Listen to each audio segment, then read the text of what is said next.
E aí, pessoal, tudo bem? Professor Antônio. Gente, então, já temos uma base dos conhecimentos de tensão. Então, agora a gente vai falar um pouco de tensão e deformação, porque a tensão ele é um conceito bastante teórico, né? Então, você aplica uma força dividido por uma área, e aí você vai ter um valor da tensão. Mas nós sabemos que todos os materiais sofrem uma deformação. Então, esse fenômeno da deformação ele vai ser visto agora com maior profundidade. E a relação com a tensão, a gente também vai falar, porque foi essa relação que criou, a partir dessa relação, que se criou a lei de Hooke. Ok? Então vamos lá. Vamos primeiro, então, aqui no próximo slide, falar dessa tensão e deformação. Então, esse gráfico que vocês estão vendo aí na tela é o gráfico da tensão e deformação, que acontece quando você ensaia um corpo de prova, ou seja, você aplica uma força num corpo de prova e esse corpo de prova ele aumenta de tamanho. Então, eu coloquei essas duas figuras aqui para mostrar para vocês que este é o comportamento que o material sofre quando ele é aplicado uma força. Então, ele vai ter esses pontos aqui, tá vendo? Ó, esses pontos mais conhecidos do diagrama. Aqui, por exemplo, no ponto A, aonde termina o comportamento elástico do material. O ponto B, onde termina a oscilação, ou marca o final da fase elástica, né? Depois você vai ter essa parábola, onde você vai ter o ponto C, que é a tensão de resistência do material, ou seja, é a carga máxima que esse material suporta no ensaio de tração. E, finalmente, lá no ponto D, a gente vai ter o quê? Nós vamos ter a quebra do material. Então, a gente viu isso em laboratório, realizamos esses experimentos lá na escola, e a gente observou exatamente este gráfico que vocês têm na apostila. Eu quero chamar a atenção de vocês que o nosso estudo ele vai estar relacionado exclusivamente com a fase elástica. E aonde termina a fase elástica? Pessoal, a fase elástica termina aqui no ponto A, onde eu estou marcando aqui, ó. E se vocês derem uma olhada no final dessa fase elástica, vocês vão observar que está formando exatamente um triângulo. Tá vendo? Ó? Um triângulo dentro da região elástica. Aonde esse triângulo marca o quê? Aqui nesse ponto, nós vamos ter o quê? A tensão, tá vendo? Ó? Que é um dos lados desse triângulo. E aqui na horizontal nós vamos ter o quê? A deformação, que é o outro lado do triângulo. Então nós temos o quê? Nós temos esse cateto que está oposto a esse ângulo e nós temos esse outro cateto aqui que está adjacente a esse ângulo. Daqui a pouco a gente fala com mais propriedade a respeito dessas características geométricas dentro do comportamento elástico, tá? O que eu quero chamar a atenção de vocês é que esse estudo ele começou com diferentes materiais, especialmente falando do comportamento de uma mola. Então, lá no ensino médio, precisamente lá no segundo ano do ensino médio, a gente aprende que o comportamento da mola ela é regido através de uma relação. Essa relação é dada pela força aplicada na mola, tá vendo aqui, ó, uma constante, ou seja, é um valor que está relacionado com o material da mola, vezes a deformação que essa mola sofre quando você aplica uma força. Gente, a gente observa esse comportamento naquelas balanças antigas, né, balanças de mola, quando você colocava uma fruta aqui e observava uma deformação. Essa deformação estava relacionada com um ponteiro na escala e marcava exatamente o peso desse produto ou deste material que era aplicado na força da mola. Tá? Então isso a gente viu lá no ensino médio, e eu vou falar para vocês que essa relação aqui, a força elástica da mola, está diretamente relacionado com esta região elástica aqui. Por quê?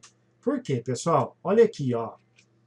A força aplicada na mola, como eu falei para vocês, ela é igual a uma constante relacionada com o material da mola. Gente, porque você esticar uma mola de aço é uma coisa, Esticar uma mola de cobre é outra coisa.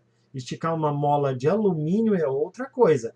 Então, quer dizer que a força aplicada nesta mola, ela está relacionada com uma constante que está relacionada com o material da mola e também está relacionado com quem? Com a deformação que a mola sofre. Então, podemos resumir esta formulazinha em F, que é igual à constante da mola, vezes a deformação da mola. Tá aqui, ó. Tá vendo, ó? A força é proporcional a essa deformação.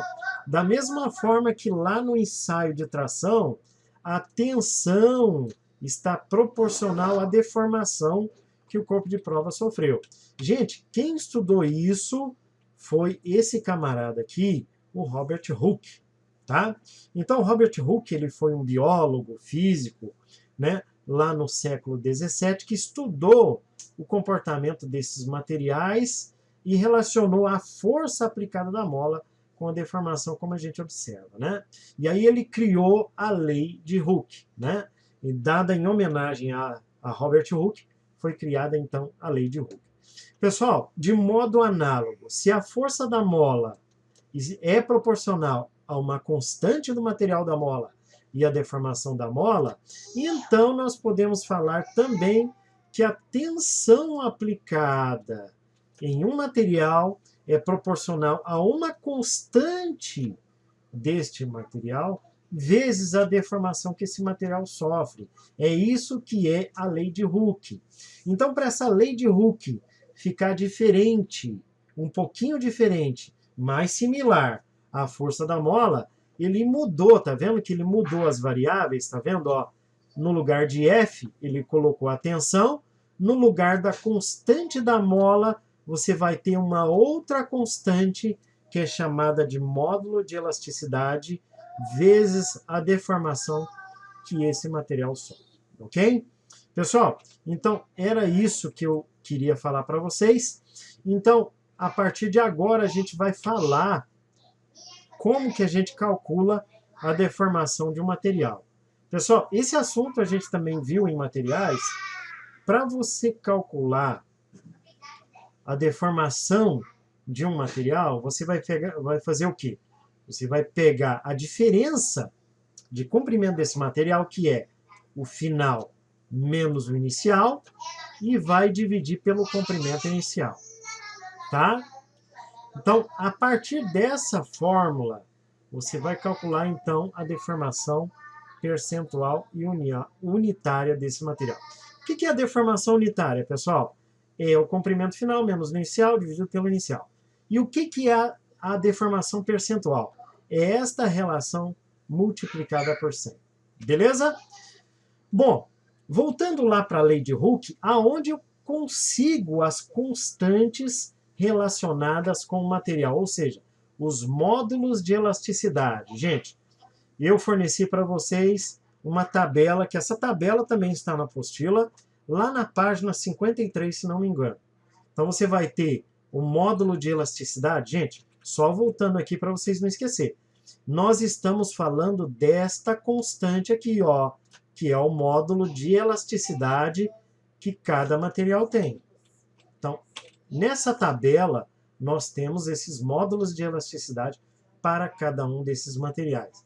Então, para o aço, para o alumínio, para o bronze, para o cobre, para o ferro fundido e para o latão, que são os materiais que a gente vai trabalhar por enquanto, tá, pessoal? É claro que existem módulos de elasticidade em infinitos materiais, mas nós vamos trabalhar com esses aí. Atentem que os módulos de elasticidade estão em gigapascais. Pessoal, gigapascais corresponde a 10 elevado à nona Newton por metro quadrado. Beleza? Então, era isso que eu queria falar para vocês. Então, na próxima videoaula, nós vamos então trazer alguns exemplos aí de como resolve esses exercícios relacionando a tensão com a deformação. Então, até a próxima aula.